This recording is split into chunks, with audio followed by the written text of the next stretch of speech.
Hello friends, welcome back. Now we will validate the entire form. So after state, we will write validate form equal to an arrow function.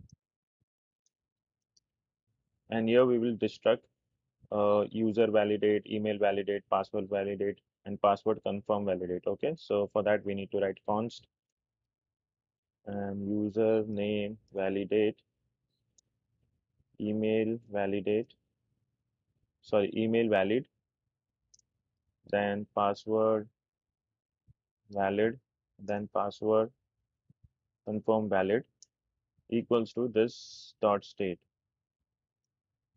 And here we will write this dot set state, which is going to be form valid equals to username valid and email valid and password valid and password confirm valid. Let's save this. So now we have validate form function ready. Okay, so this function is ready.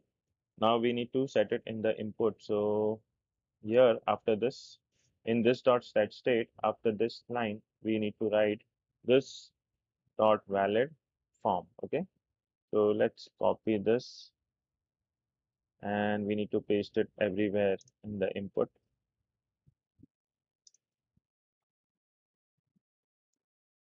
Let's save this, and this is it for this video. In the next video we will work on error message component.